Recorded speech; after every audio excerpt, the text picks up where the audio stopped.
Hi, I'm Kara O, and this is Wedded Wednesday. And today I want to talk about one of the worst killers of romance and passion, and it's kids.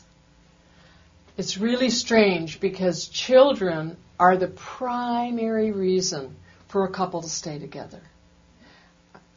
I actually don't have that. Oh gosh, this is going to get me in trouble. I don't have that much trouble with divorce.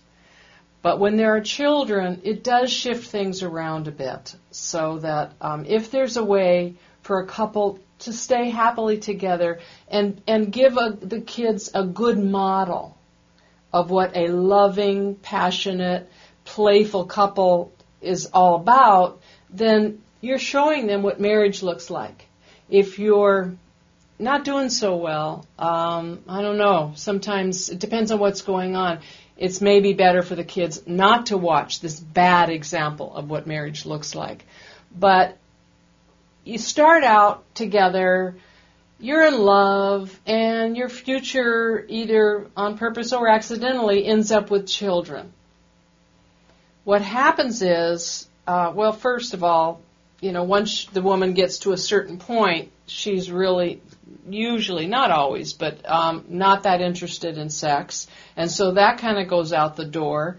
And then the baby shows up, and there's hormonal things that go on that she's not interested in the intimacy that the man wants. He's left out. It's all about her. She's bonding with the baby and getting lots of her skin contact, those kind of intimacy needs met. He's not going to complain usually because he sounds like a whiner. I mean, how could he complain when, but he's left out. So that starts whittling away at the romance and passion. Resentment starts to build up sometimes. Resentment is a killer. We'll talk about that in another issue. So then, the baby gets older, and before that, waking up in the middle of the night, you're exhausted, even if you want to make love. And eventually, they get big enough to where they're climbing into bed anytime they want, and that messes things up.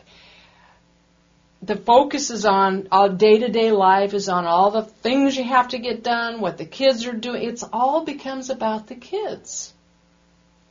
And what happens is you forget to be paying attention to the relationship and to each other. And if you think about it, it's the most important thing you can do for the kids. See, that's the thing. I've heard women say, well, I can't take away from time with the kids. Or, yeah, you have to. You have to. You have to take time away from the kids, just the two of you. If you need to make a date to be able to go and have time alone, do that. I don't know any relationship expert, advisor who doesn't recommend you have dates. At least once a week, go out on a date without the kids. And you're not allowed to talk about household stuff, and you're not allowed to talk about work, and you're not allowed to talk about the kids. Go on a date. Just be together. Talk about each other. Talk about what's interesting, books you've read, movies you've gone, whatever.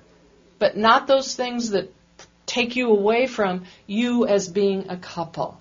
You have to make time for that. Maybe your budget's limited and you can't afford to do that. Find another couple who's in the same situation and swap babysitting. They need it just as much as you do. That way it doesn't cost you anything for babysitting. Maybe all you do is make sandwiches and go out to the park. Whatever it takes. You have to make time to be together. And as far as the kids jumping into bed anytime they feel like it, that's not okay. This is your domain. This is the place where you make love and you have privacy and you have your sweet moments where you talk about stuff that are not about the to-do list and the kids. Don't let the kids have free reign over your life because you're doing them a disservice if your marriage falls apart. Really, think about it. And you need to be this beautiful example for your child because they are picking up on everything. Even if you're pretending like things are fine, a child picks up on all of it.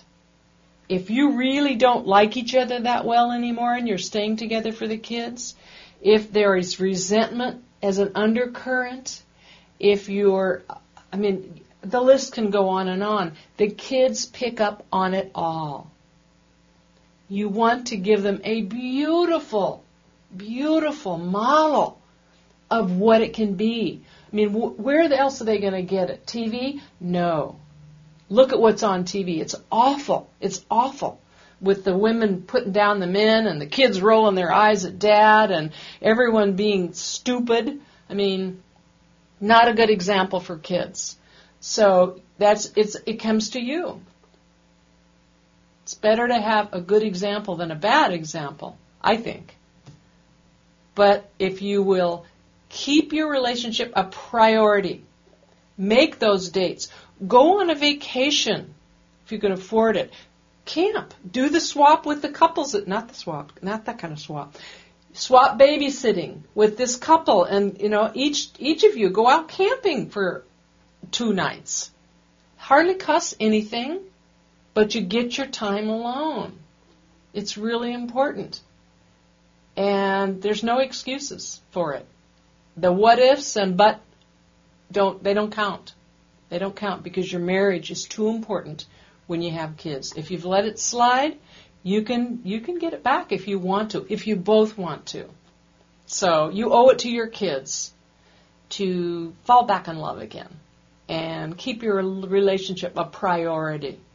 You want them to see you playing with each other, flirting with each other, kissing each other, hugging each other, touching each other, and you put a lock on that door and let them know that they can come in when you welcome them in. Otherwise, sorry, this is your time.